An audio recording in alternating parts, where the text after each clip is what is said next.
Hi friends, last వీడియోలో అయితే calorie counting అనేది ఎలా చూసుకోవాలి అనేది నెక్స్ట్ వీడియోలో చెప్తానని చెప్పాను కదా. ఫస్ట్ అయితే మనం ఇక్కడ వెయిట్ స్కేల్ అనేది ఒకటి అమెజాన్లో తీసుకోండి. నేనైతే ఇలానే తీసుకున్నాను. ఇందులోకి వచ్చేసి నేను ఒక ప్లేట్ పెట్టాను. ఇక్కడ వచ్చేసి వెయిట్ అనేది ఉంది కదా, దాన్ని అయితే నేను మైనస్ చేసేసాను. ప్లేట్ వెయిట్ అయితే మైనస్ చేసేసి ఇప్పుడైతే మనం ఇందులోకి ఫైబర్ తీసుకుందాము. ఇందులోకి క్యారెట్, కుకుంబర్ అనేది నేను ఒక 100 గ్రామ్స్ అయితే తీసుకుంటున్నాను అనమాట. మీకు ఇక్కడ చూపిస్తాను. మనకి క్వాంటిటీను ఇంకా మనం ముందు క్వాంటిటీ అని తెలిస్తేనే మన క్యాలరీ కౌంట్ అనేది మనకి అర్థమవుతుంది.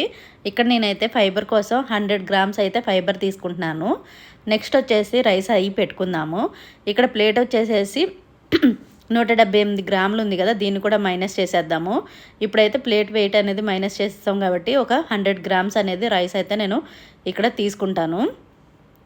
ఒక 100 గ్రామ్స్ రైస్ కూడా ఇక్కడ తీసేసుకున్న తర్వాత చూసారు కదా, ఇక్కడ మీకు కనిపిస్తుంది కదా, ఒక 100 గ్రామ్స్ అయితే రైస్ అనేది ఉంది కదా, ఇందులోనే మళ్ళీ ఇది మైనస్ చేసేసి ఇందులోకి ఇంకో 100 గ్రామ్స్ అనేది మనం కర్రీ అనేది తీసుకుందాము. ఎనీ కర్రీ అండి, మన ఇంట్లో చేసుకునేదే, కాకపోతే ఆయిల్ అనేది తక్కువ వాడుకోవాలి అంతే. ఇక్కడ ఇంకో 100 గ్రామ్స్ అనేది కర్రీ తీసుకున్నాను కదా, కాకపోతే ఆయిల్స్, డీప్ ఫ్రైస్ అనేది మనం అవాయిడ్ చేయాలి.